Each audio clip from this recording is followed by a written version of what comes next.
नमस्कार दोस्तों, साधक के YouTube प्लेटफॉर्म में आपका स्वागत है। हमारे दो उद्देश्य सीधी बात, नो बकवास, मिनिमम टाइम मैक्सिमम आउटपुट को ना हम भूले हैं और ना हम भूलेंगे। हम आपको बता देना चाहते हैं कि निबंध बूस्टर सीरीज के अंतर्गत हमने निबंध रणनीति की पहली 2 वीडियो में, जिसमें हमने निबंध रणनीति की चर्चा करी है, वहां जाकर आप उसके बारे में इंफॉर्मेशन प्राप्त कर सकते हैं। इन 2 वीडियोस में हमने आपसे वादा किया था कि रणनीति के अलावा हम आपको विषय वाइज बहुत सारी कुछ ऐसी चीजें उपलब्ध कराएंगे जिससे आप अपना निबंध बूस्ट कर सको।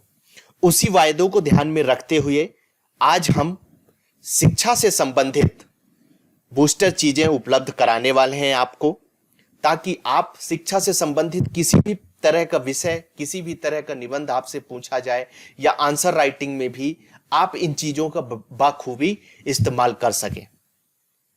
यहां यह बता देना जरूरी है कि यह निबंध की क्लास नहीं है, ठीक है, बल्कि निबंध को किस प्रकार से हम बूस्ट कर सकते हैं, निबंध में कौन सी आवश्यक चीजें यदि हम जोड़ दें तो निबंध खूबसूरती ले सकता है। इन सारी चीजों को ध्यान में रखते हुए हमने यह सीरीज शुरू करी है। चलिए, तो आज हम शिक्षा के बारे में आपको कुछ ऐसी चीजें उपलब्ध कराने वाले हैं जिससे आप एक खूबसूरत निबंध लिख सको। और यदि आप में थोड़ी सी भी लिखने की अच्छी रुचि है और अच्छी कला है तो आप इसका सही तरीके से इस्तेमाल कर पाएंगे। चलिए, हम शिक्षा से संबंधित कुछ बूस्टर चीजें आपको उपलब्ध कराने की कोशिश करते हैं। तो शुरू करते हैं। सबसे पहले कुछ महत्वपूर्ण कोटेशन या पंक्तियां, यदि ये सफिशिएंट ना हो तो आप इस तरह से A4 साइज में चीजें इकट्ठा कर सकते हैं। ये भी हम आपको एक इंडिकेशन देना चाहते हैं। जैसे उदाहरण के लिए, माता सत्तु पिता बैरी इन बालों न पाठत। इसका अर्थ है कि जो माता पिता अपने बच्चों को शिक्षा नहीं देते वे अपनी संतान के लिए सबसे बड़े शत्रु के समान होते हैं। तो यदि आप शिक्षा से संबंधित किसी भी प्रकार की निबंध लिखते हैं तो इस प्रकार के कोटेशन से उसकी शुरुआत कर सकते हैं। इसके अलावा दूसरा कोटेशन है सा विद्या या विमुक्ति, मतलब विद्या वह है जो हर तरह की मुक्ति प्रदान करता है और जीवन में सुख शांति प्रदान करता है। तो इस तरह की कोटेशन, इस प्रकार की पंक्तियां, इनके अलावा भी आप बहुत सारे, मैं आपको एक रूपरेखा बता रहा हूं, एक तरीका बता रहा हूं कि किसी सब्जेक्ट के बारे में मटेरियल कैसे इकट्ठे किए जाते हैं, ठीक है। तो इनके अलावा यदि आपको कहीं लगता है तो A4 साइज में इनके साथ अन्य कोटेशन और पंक्तियां भी लिख सकते हैं, ठीक है। उसके बाद जब हम आगे बढ़ते हैं, यदि एक पैराग्राफ में आपको शिक्षा के इतिहास के बारे में कुछ बातें लिखनी है, शिक्षा के इतिहास के बारे में कुछ बातें लिखनी है, तो कुछ महत्वपूर्ण चीजें मैं आपको उपलब्ध कराने की कोशिश करता हूं। जैसे गुरुकुल आधारित शिक्षा थी हमारे वैदिक प्रणाली में, गुरु शिक्षा प्रणाली थी, तो आप इस तरह से लिख के और इसकी चर्चा कर सकते हैं। उसके अलावा तक्षशिला विश्वविद्यालय का आप उदाहरण दे सकते हैं, जो 700 ईसा पूर्व में प्रथम विश्वविद्यालय है सारे विश्व में, ठीक है। तो इस तरह की चीजें लिख के आप अपने निबंध को अट्रैक्टिव बना सकते हैं। इसके अलावा नालंदा विश्वविद्यालय जो 4वीं शताब्दी ईसा पूर्व में विकसित किया गया था। इसी प्रकार हम कुछ महान पुरुषों का, जैसे चरक, आर्यभट्ट, चाणक्य और पतंजलि जैसे ज्ञानियों का इस्तेमाल कर सकते हैं कि इन्होंने शिक्षा के क्षेत्र में बहुत बड़ी भूमिका निभाई है, और उदाहरण दे सकते हैं शिक्षा के इतिहास के बारे में लिखते समय। इसके अलावा राजा राम मोहन राय की भूमिका के साथ गांधी जी की भूमिका हम लिख सकते हैं, जिन्होंने स्वराज और स्वदेशी की अवधारणा के साथ साथ शिक्षा की अवधारणा को भी महत्वपूर्ण रूप से प्रस्तुत किया। अब हम जब आगे बढ़ते हैं तो हमारे सामने शिक्षा से संबंधित कुछ आयोग और समितियों का आप पैराग्राफ में, या शिक्षा से संबंधित कुछ कमियां लिख रहे हैं या सरकारी प्रयास लिख रहे हैं, इस तरह की कुछ यदि आप संबंधित बातें लिख रहे हैं तो इन समितियों को, इन आयोगों को आप कोट कर सकते हैं। जैसे पहला आयोग है रामकृष्णन शिक्षा आयोग, 1948 में आया था। अब इसमें कौन कौन सी बातें हैं, बस थोड़ी थोड़ी इंफॉर्मेशन आपको मैं दे रहा हूं कि बिना किसी विषमता या भेदभाव के समाज के सभी वर्गों के लिए उच्च शिक्षा को उपलब्ध कराना है। यदि उच्च शिक्षा से संबंधित कोई निबंध लिख रहे हैं तो यह आयोग आप वहां पर कोट कर सकते हैं। इसके अलावा कोठारी शिक्षा आयोग 1964 में आया। इसके 3 प्रमुख पहलू थे, देख लेते हैं। पहला है गुणात्मक सुधार करने का है, दूसरा है आंतरिक परिवर्तन करने का है, और तीसरा है शैक्षिक सुविधाओं का विस्तार करने का है। यदि आप शिक्षा से संबंधित किसी प्रकार के समाधान से संबंधित कोई बातें लिख रहे हैं, शिक्षा समाधान से संबंधित कोई बात लिख रहे हैं, तो यह आयोग आप कोट करके लिखिए। जब आप कोट करके लिखते हैं तो सामने वाले को पढ़ने में ऐसा लगता है कि यह बंदा पढ़ा हुआ है और इसके पास इंफॉर्मेशन है। और वास्तव में शिक्षा जैसे सब्जेक्टों में लिखने के लिए आपको बस इतनी ही बातें यदि आपके पास हैं तो आप बेहतरीन निबंध लिख सकते हैं। अब हम आगे लिखते हैं तो अलग एक आता है राष्ट्रीय शिक्षा नीति 1968। इसमें क्या बोला गया था कि भैया आप 6% व्यय करिए शिक्षा पर कुल जीडीपी का, जो कि आज तक भी नहीं हो पाया है। तो आपको कमी लिखना है तो इस तरह का उदाहरण लिख के, कमी लिख के और इसको कोट कर दीजिए इस नीति को। इसके अलावा इनमें बोला गया कि हिंदी को राष्ट्रभाषा की कार्य करने की सिफारिश प्रदान करना चाहिए। इसके बाद क्षेत्रीय भाषाओं को महत्व देना चाहिए। इसके अलावा जो नेक्स्ट आती है राष्ट्रीय शिक्षा नीति 1986, इसमें कौन सी बात बोली गई है उसके बारे में पढ़ लेते हैं। समाज के विशेष वर्गों को शिक्षा देना चाहिए, ठीक है। इसके अलावा निर्धनों को छात्रवृत्ति प्रदान करने का प्रावधान किया गया। ऑपरेशन ब्लैक बोर्ड शुरुआत की गई। तो ये कुछ फैक्ट हैं जो आप दे सकते हो। ओपन यूनिवर्सिटी शिक्षा की शुरुआत की गई। जब उच्च शिक्षा के बारे में लिखना हो तो यह शिक्षा नीति को कोट करिए और लिखिए और नंबर प्राप्त करिए। इसके अलावा रूरल यूनिवर्सिटी की शुरुआत की गई। ग्रामोदय विश्वविद्यालय जो चित्रकूट में स्थित है। ये इस तरह की चीजें और इसकी पीडीएफ भी मैं अपने टेलीग्राम चैनल साधक द अचीवर में उपलब्ध करा दूंगा, ताकि आप एग्जाम के एक दिन पहले इन सारी चीजों को इसी तरह से शॉर्ट में यदि आप पढ़ते, क्योंकि आपको चीजें तो पता है, बस आपको याद रखना है। यदि आप इन्हें 2-3 बार पढ़ लेंगे, 2-3 बार सुन लेंगे तो ये चीजें आपके दिमाग में आ जाएंगी। इसमें कोई ऐसा लोड लेके नहीं पढ़ना है आपको। जनरल चीजें, कभी सो रहे हैं आप, सोने से पहले आप इनको एक नजर डाल लीजिए। इस तरह से आपको ये चीजें उपलब्ध कराई जा रही हैं। अब आगे बढ़ता हूं तो आगे है जो 2020 में नई राष्ट्रीय शिक्षा नीति आई है 2020 में, एसआर सुब्रमण्यम के द्वारा बनाई गई है। इसके प्रमुख प्रावधान क्या है वो देख लेते हैं। तो जीडीपी के 6% के निवेश का लक्ष्य इसने भी रखा है। इसने भी कहा है कि इस पर इतना पैसा खर्च करिए। उसके बाद जो शैक्षणिक मॉडल था 10+2 का, उसे उसने चेंज करके 5+3+3+4 में परिवर्तित कर दिया है। तो ये चीज आप लिख सकते हैं कि ये एक अच्छा प्रयास है। इसके अलावा मानव संसाधन विकास मंत्रालय का नाम बदलकर शिक्षा मंत्रालय कर दिया गया है। इसके अलावा और कुछ महत्वपूर्ण बातें क्या की गई हैं कि कक्षा 5 तक मातृभाषा या क्षेत्रीय भाषा को महत्व दिया जाए। ये जो 2020 की नई शिक्षा नीति है उसमें ये बातें कही गई हैं, ये आपको याद रखना है। उसके बाद कक्षा 6 से ही शैक्षणिक पाठ्यक्रम में व्यवसायिक शिक्षा को महत्व, ये बहुत बड़ा ही परिवर्तन है और इसको आपको लिखना चाहिए। जब आप ऐसी चीजें लिखते हैं तो सामने वाले को लगता है कि आप करंट अफेयर से भी जुड़े हुए हैं, ठीक है। उसके बाद जब हम एक परख नीति भी लाई गई है जिसमें कुछ शिक्षा से रिलेटेड संबंधित कुछ इंफॉर्मेशन बात के, फिर उसके बाद ग्रॉस इनरोलमेंट रेशियो जो है उसको 50% तक बढ़ाने का लक्ष्य रखा गया है। ग्रॉस इनरोलमेंट रेशियो का मतलब यह है कि जो बीच में स्कूल छोड़ देते हैं वो स्कूल ना छोड़े, उसके लिए 50% तक उसे बढ़ाने का लक्ष्य इस नीति के अंतर्गत रखा गया है। एमफिल कार्यक्रम को समाप्त कर दिया गया है। ये इसकी कुछ विशेषताएं हैं। आगे बढ़ते हैं तो भारत उच्च शिक्षा आयोग की स्थापना की गई है। आगे बढ़ते हैं तो मिड डे मील स्कीम में भोजन के साथ ब्रेकफास्ट को भी जोड़ दिया गया है। कितना अच्छा कितनी अच्छी नीति इसमें अपनाई गई है कि अब केवल बच्चों को खाना नहीं बल्कि ब्रेकफास्ट भी जोड़ा गया है। और इसका उद्देश्य यह है कि अधिक से अधिक बच्चे स्कूल में आए और जो बीच में ही स्कूल छोड़ देते हैं वो ऐसा ना करें, ठीक है। अब आगे बढ़ते हैं तो अन्य प्रावधान क्या है। अन्य नेशनल एजुकेशन कमीशन जो बनाई गई है उसका प्रमुख कौन होगा, प्रधानमंत्री होगा, ठीक है। एक नेशनल रिसर्च फाउंडेशन भी रखा गया है। रिसर्च को मतलब R&D को बढ़ावा देने के लिए, रिसर्च एंड डेवलपमेंट को बढ़ावा देने के लिए इस शिक्षा नीति में प्रमुख प्रावधान किए गए हैं, ठीक है। उसके बाद जब हम आगे बढ़ते हैं तो शिक्षा और संविधान के बारे में आप यदि एक पैराग्राफ लिखना चाहते हैं तो कौन कौन सी चीजें आप लिख सकते हैं। सबसे पहले तो अनुच्छेद 21 का, इसमें 6 से 14 वर्ष तक के आयु के बच्चों के लिए निःशुल्क और अनिवार्य शिक्षा की बात की गई है। तो आप इसकी चर्चा कर दीजिए और करना ही चाहिए। ये आपकी बातों को मजबूती प्रदान करते हैं यदि आप अनुच्छेद का उल्लेख कर देते हैं, ठीक है। अब इसी तरह आप यदि अनुच्छेद 41 में कि काम और शिक्षा लोक सहायता की बात किसमें की गई है तो आर्टिकल 41 में ये भी कह सकते हैं कि हमारे राज्य के नीति निर्देशक तत्वों में शिक्षा से संबंधित अधिकार की बात हमारे संविधान में की गई है। इसी प्रकार अनुच्छेद 45 में 6 वर्ष से कम आयु के बालकों हेतु प्रारंभिक अवस्था की देखरेख व शिक्षा का प्रावधान किया गया है।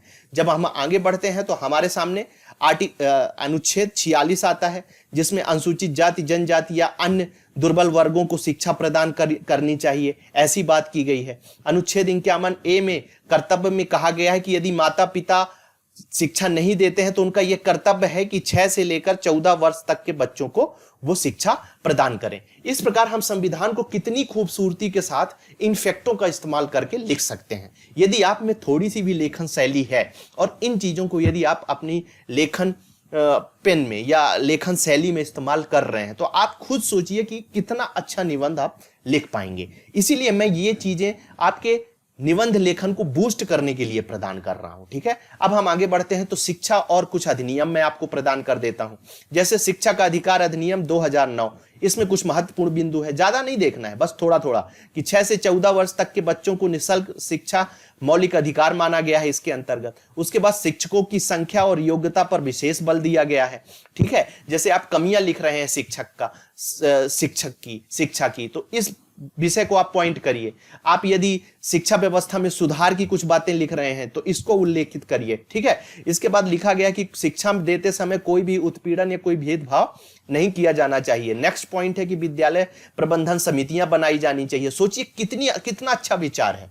यदि आप समाधान के लिए कोई बिंदु लिख रहे हैं और यह उल्लेख लिख देते हैं कि हमारे अधिनियम में यह चीज लिखी गई है, यह चीज बोला गया है कि समितियां बनाई जाएं, लेकिन उसे अभी क्रियान्वित नहीं किया गया है। यदि क्रियान्वित किया जाए तो हमारा जो 73% टोटल एजुकेटेड लोग हैं उनकी संख्या बढ़ के हम बहुत जल्दी 90 से ऊपर पहुंच सकते हैं। ऐसी चीजें लिखिए आप। ठीक है, उसके बाद कुछ कमियां हैं इस अधिनियम में। क्या कमियां हैं कि निजी विद्यालयों में आर्थिक रूप से कमजोर है तो केवल 25% ही सीटें आरक्षित की गई हैं। इसे आप बढ़ाने के लिए भी लिख सकते हैं यदि आप सुधार लिख सकते हैं। इसी तरह जब योजनाओं की बात करते हैं तो जैसे उन्नत भारत अभियान अभी चलाया गया है।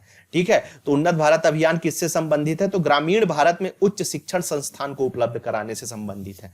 आप ये सुधार में लिखिए, ये पॉइंट लिखिए सुधार में कि ऐसा हो सकता है और इसको कोट कर दीजिए। सोचिए कितना खूबसूरत लग रहा है। उसके बाद श्रेयस योजना को आप लिख सकते हैं कि भैया कौशल विकास बढ़ाने के लिए इस तरह की योजनाएं चलाई जा रही हैं और यदि इसे शिक्षा में जोड़ दिया जाए, जैसे नई शिक्षा नीति 2020 में कक्षा 6 के बाद ही व्यावसायिक शिक्षा को जोड़ा गया है।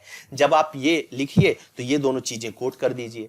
इसके अलावा स्टडी इन इंडिया, विदेशियों को आकर्षित करने के लिए, इससे धन भी आएगा, विदेशी धन भी आएगा, जिसके कारण हमारी जीडीपी भी बढ़ेगी और हम अच्छी शिक्षा लोगों को दे पाएंगे। स्फूर्ति योजना ये है भैया पारंपरिक शिक्षा को बढ़ावा देने के लिए। पारंपरिक शिक्षा कैसे? जैसे कुछ कलाकार, मूर्ति कलाकार लोग हैं, उनके लिए अलग शिक्षा की व्यवस्था हम कर सकते हैं। इससे हमारे भारत देश में जो बेरोजगारी की समस्या बढ़ रही है उस पर भी नियंत्रण लगाया जा सकता है। स्टैंड अप इंडिया प्रोग्राम महिलाओं के लिए, ST SC वर्ग के लोगों के लिए बहुत आसानी से लोन प्रदान किए जाते हैं ताकि इन लोन का प्रयोग करके अपना स्टार्टअप वो स्टार्ट कर सके। इस तरह आप लिख सकते हैं। इसके बाद यूएनओ और शिक्षा पर भी आप लिख सकते हैं कि विश्व स्तर पर शिक्षा का क्या महत्व है और विश्व स्तर की शिक्षा को हम कैसे अपना सकते हैं। जब ऐसी बातें लिखना हो तो सार्वभौमिक मानवाधिकार 1948 के अनुच्छेद 26, ये मैं आपको फैक्ट दे रहा हूं, प्रत्येक व्यक्ति को शिक्षा का अधिकार देने की बात की गई है। इसी प्रकार सस्टेनेबल डेवलपमेंट गोल SDG के गोल 4 में शिक्षा के विकास की बात की गई है, जिसका लक्ष्य है कि 2030 तक हमें दुनिया के प्रत्येक व्यक्ति को शिक्षा प्रदान करनी है। तो ऐसी बातें आप लिख सकते हैं। यूनेस्को के द्वारा विश्व शिक्षा का प्रतिनिधित्व किया जाता है। इसी बात को जब हम आगे बढ़ाते हैं तो शिक्षा से संबंधित हमारे सामने कौन कौन सी समस्याएं हैं, ये समस्याएं तो आपको याद रखनी है। साथ में आपको ऐसा लगता है कि कुछ अन्य समस्याएं हैं, उनको भी आप इनके साथ जोड़ सकते हैं। तो कौन सी है? एक देश एक शिक्षा प्रणाली। आप देख रहे होंगे मध्य प्रदेश बोर्ड अलग चल रहा है, शिक्षा बोर्ड, राजस्थान शिक्षा बोर्ड अलग चल रहा है, उत्तर प्रदेश शिक्षा बोर्ड अलग चल रहा है। तो ये कहा जाता है कि ये एक बड़ी समस्या है। और हमारा जो कॉम्पिटिटिव एग्जाम होते हैं, जैसे UPSC का एग्जाम हो गया, MPPSC का एग्जाम हो गया, ये तो एक स्तर पर होता है, लेकिन हर राज्यों की अपनी अलग अलग शिक्षा प्रणाली होती है। तो जिस राज्य की शिक्षा प्रणाली कमजोर होती है, तो जब वो इस स्तर पर जाते हैं तो उनका जो सिलेक्शन रेशियो होता है वो कम हो जाता है। ऐसी बातें आप लिख सकते हैं। इसके बाद आगे बढ़ते हैं तो वित्त संबंधी समस्याएं कैसा है। जीडीपी में 2 समितियों ने बोला है, 2 नीतियों ने बोला है कि भैया 6% रखिए, लेकिन आज भी 2.5% ही खर्च किया जा सकता है। इसके अलावा अवसंरचनात्मक समस्या सबसे बड़ी समस्या है। आप देखिए गांवों के शौचालय में आज तक मेल और फीमेल शौचालय अलग अलग नहीं बनाए गए हैं। आप भरोसा नहीं करेंगे, प्रथम एक एनजीओ है, उसने एक रिपोर्ट प्रस्तुत करी और उसमें कहा कि गांवों की जो 60% लड़कियां हैं वो आधे में ही स्कूल इसलिए छोड़ देती हैं क्योंकि उन गांवों के स्कूलों में शौचालय अलग अलग नहीं है बालक और बालिकाओं के। आप समझ सकते हैं, भारत जैसे सबसे बड़े लोकतंत्र वाले देश में ये एक छोटी सी समस्या, कोई बड़ी समस्या नहीं है, उसके कारण लोग शिक्षा नहीं प्राप्त कर सकते हैं। सोचिए कितनी बड़ी समस्या है, तो आप इसका उल्लेख कर सकते हैं। उसके बाद रिसर्च एंड डेवलपमेंट की स्थिति क्या है। 11वीं 12वीं में प्रैक्टिकल किस तरह से कराए जा रहे हैं। मध्य प्रदेश शिक्षा बोर्ड में जिसने शिक्षा प्राप्त करी है उसको भली भांति तरीके से पता है। ठीक है, शिक्षक ट्रेनिंग संबंधी कई तरह की समस्याएं हैं। आज के शिक्षक किस तरह से काम कर रहे हैं ये किसी से छिपा हुआ नहीं है। एक शिक्षक किराए से शिक्षक रख रहा है कि वो जाके उसकी जगह में ड्यूटी करे। आप सोच लीजिए कि हमारे देश में शिक्षा प्रणाली की क्या स्थिति है। ये समस्याएं हैं।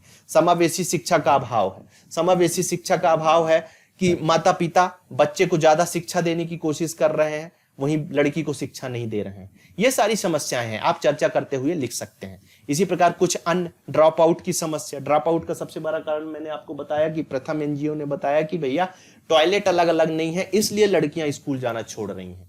इसके बाद ग्रॉस इनरोलमेंट रेशियो की समस्या सबसे बड़ी है। बीच में ही लोग स्कूल छोड़ के और दूसरे काम धंधे में लग जा रहे हैं। कितनी बड़ी है। लैंगिक असमानता, मैंने अभी चर्चा करी कि माता पिता ही नहीं चाह रहे हैं कि हमारी बेटी शिक्षा प्राप्त करे, तो बेटी नाम रोशन कैसे करेगी। वास्तव में कहा जाए तो बेटी बचाओ बेटी पढ़ाओ का जो एक आंदोलन है, हालांकि सरकार बहुत अधिक प्रयास कर रही है, लेकिन इस प्रयास को और अधिक बढ़ाना है, ताकि जिस तरह से बहुत सारे नारे, गरीबी हटाओ जैसे नारे केवल नारे बनकर ही रह गए हैं, उसी प्रकार का ये नारा बनकर ना रह जाए, इसके लिए अभी बहुत अधिक प्रयास करने की जरूरत है। उसके बाद क्षेत्रीय असमानता। क्षेत्रीय असमानता आपको देखने को मिलेगी कि मध्य प्रदेश में गांवों के बच्चों में और शहरों के बच्चों में आप किस तरह से असमानता देखने को मिलती है। इसके बाद संस्थागत असमानता, आपको डिजिटल एजुकेशन का अभाव है।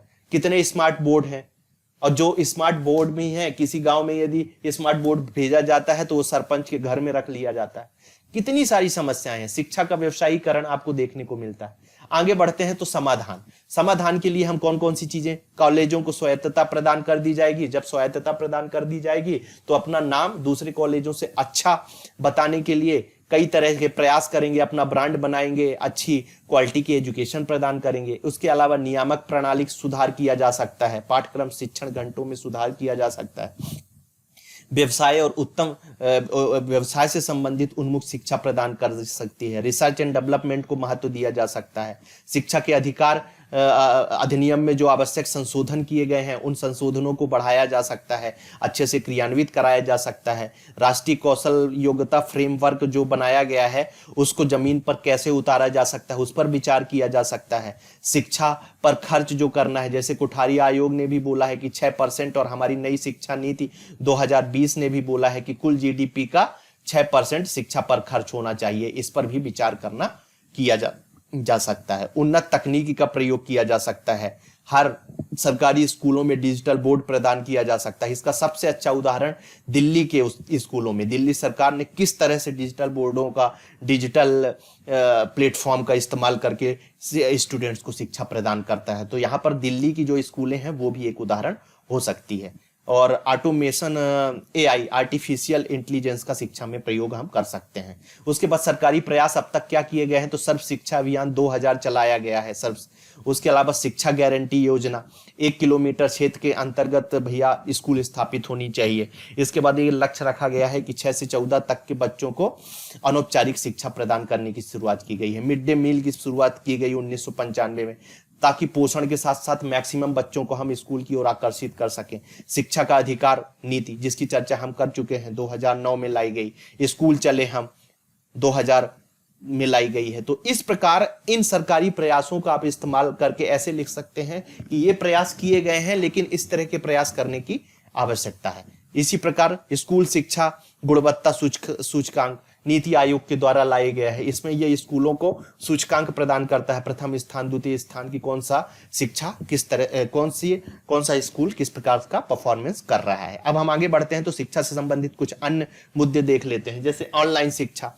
यदि ऑनलाइन शिक्षा से संबंधित कुछ विषय आते हैं तो इन मुद्दों को आप जोड़िए और ऑनलाइन शिक्षा के बारे में आप लिख सकते हैं। जैसे एक वर्ड यूज कर सकते हैं, मोबाइल में यूनिवर्सिटी, पॉकेट में शिक्षा केंद्र, लॉकडाउन में अनलॉक शिक्षा। इस तरह के वर्ड यूज करिए, अट्रैक्टिव वर्ड है। माध्यम क्या क्या है ऑनलाइन शिक्षा के, तो स्काइप है, जूम है, वर्चुअल कोचिंग सेंटर है। आप देख भी रहे होंगे इनके सामने समस्याएं कौन कौन सी हैं। तो इंटरनेट डाटा का है, अब 1.5 GB डाटा मिल रहा है आपको 24 घंटे का, पता चला कि 2 क्लासेस भी उसमें से नहीं हो रही। आज मूल्यांकन की कमी है, अनुशासन की कमी है, छात्र शिक्षक की। आपको पता है दिल्ली सरकार ने जब लॉकडाउन लगा हुआ था तो अपने स्टूडेंट को वो फ्री में मोबाइल डाटा प्रदान कर रही थी। सोचिए कितनी बड़ी बात है। दूसरे राज्यों को भी इनसे सीखना चाहिए। संवाद का अभाव हो जाता है, अध्ययन सामग्री की समस्या हो जाती है, बच्चे डिप्रेशन में चले जाते हैं। फायदे क्या क्या है, तो गांव और शहर की शिक्षा में जो एक मूल अंतर है उसको समाप्त करने में मदद मिल सकती है यदि हम व्यवस्थित ऑनलाइन शिक्षा प्रदान करते हैं। अध्ययन सामग्री भारी मात्रा में उपलब्धता हम प्रदान कर सकते हैं, समावेशी शिक्षा को बढ़ावा दे सकते हैं। अब हम आगे बढ़ते हैं तो शिक्षा से संबंधित कुछ मूल्य आधारित शिक्षा। मूल्य आधारित कैसे शिक्षा, यदि शिक्षा में कमी है, कहा जाता है ना कि शिक्षा में कमी है तो वो बच्चा अच्छा काम नहीं करता है, देश कल्याण के लिए काम नहीं कर सकता है, ठीक है ना। नैतिक आचरण होना बहुत महत्वपूर्ण है। महत्व क्यों है, समाज में अत्यधिक हिंसा इस समय फैली हुई है और बेईमानी की उपस्थिति है। यदि हम बच्चों को नैतिक शिक्षा उपलब्ध कराएंगे तो ये चीजें समाज से कम होंगी, समाज में नकारात्मक प्रभाव कम होंगे, लोग अच्छे होंगे। एकल और कामकाजी माता पिता के परिवार की आवश्यकता है कि वो मूल शिक्षा प्रदान करें, ठीक है, ताकि एक अच्छा परिवार का विकास हो। छात्रों को ये सीख देना चाहिए, मूल शिक्षा में ये सब चीजें दी जा सकती हैं। शिक्षा से संबंधित कुछ अन्य मुद्दे कैसे हैं, दूसरों के प्रति सम्मान, सहयोग। ये जब हम मूल्य भरी शिक्षा देंगे तो ये अपने आप एथिकल रूप से बच्चे में आएगी, करुणा आएगी, बच्चे में समझेगा दूसरे के दर्द को, अपने दर्द को समझ के। क्षमा करने की जब योजना आएगी तो उसके व्यक्तित्व में ग्रोथ हो गया, उसकी पर्सनालिटी डेवलपमेंट होगा, ईमानदारी, कठिन परिश्रम आएगा। ऐसी चीजें आप लिख के अपने निबंध को सुंदरता प्रदान कर सकते हैं। अब शिक्षा से संबंधित व्यावसायिक शिक्षा से संबंधित मुद्दा है। व्यावसायिक शिक्षा क्या है कि कार्यों को कार्य निपुण बनाना, ठीक है। किसी प्रकार का कौशल यदि आप प्रदान करते हैं, मैंने आपको एक एग्जांपल दिया कि मूर्ति बनाने वाला यदि बच्चा है, यदि उसको अच्छे से सिखा दिया जाए, खेल से संबंधित, तो देखिए खेल में भी कई प्रकार के व्यवसाय किए जा सकते हैं, ठीक है। इससे शिक्षा से संबंधित कुछ इसी से संबंधित व्यावसायिक शिक्षा से संबंधित योजनाएं हैं कौशल विकास के लिए। स्फूर्ति योजना है जो पारंपरिक उद्योग को बढ़ावा देती है। स्टैंड अप इंडिया है जो जो ST SC और महिलाओं को कई तरह से लोन प्रदान कराता है। अब जब हम आगे बढ़ते हैं तो कुछ NGO हैं, जैसे प्रथम NGO है जिसकी चर्चा है। ये झुग्गी झोपड़ियों में बच्चों के स्कूल और पूर्व शिक्षा से संबंधित कई प्रकार की इंफॉर्मेशन लोगों के सामने प्रदान करता है। कई स्कूलों को उनकी इंफॉर्मेशन प्रदान करता है ताकि स्कूल भी अपने शिक्षा व्यवस्था में सुधार कर सके, ठीक है। इसके बाद मैं आपको बता देना चाहता हूं कि इस वीडियो की यदि आप PDF प्राप्त करना चाहते हैं शिक्षा से संबंधित, मेरे हिसाब से मैंने आपको बहुत सारी आपके निबंध को बूस्ट करने के लिए या किसी भी आंसर राइटिंग में, जैसे पेपर MP में कई तरह के ऐसे आपको क्वेश्चन लिखने पड़ते हैं जिनके आंसर शिक्षा से संबंधित है, तो इन चीजों को आप वहां भी इस्तेमाल कर सकते हैं। उसके लिए आप यदि PDF प्राप्त करना चाहते हैं तो हमारे टेलीग्राम चैनल साधक द अचीवर को ज्वाइन करिए और वहां से इस वीडियो की मतलब शिक्षा से संबंधित जितना मैंने पढ़ाया है इसी तरह की पूरी PDF आपको हमारे चैनल साधक द अचीवर में प्राप्त हो जाएगी। आप सभी के उज्जवल भविष्य की शुभकामनाओं के साथ आज की क्लास हम यहीं समाप्त करते हैं। थैंक यू, धन्यवाद।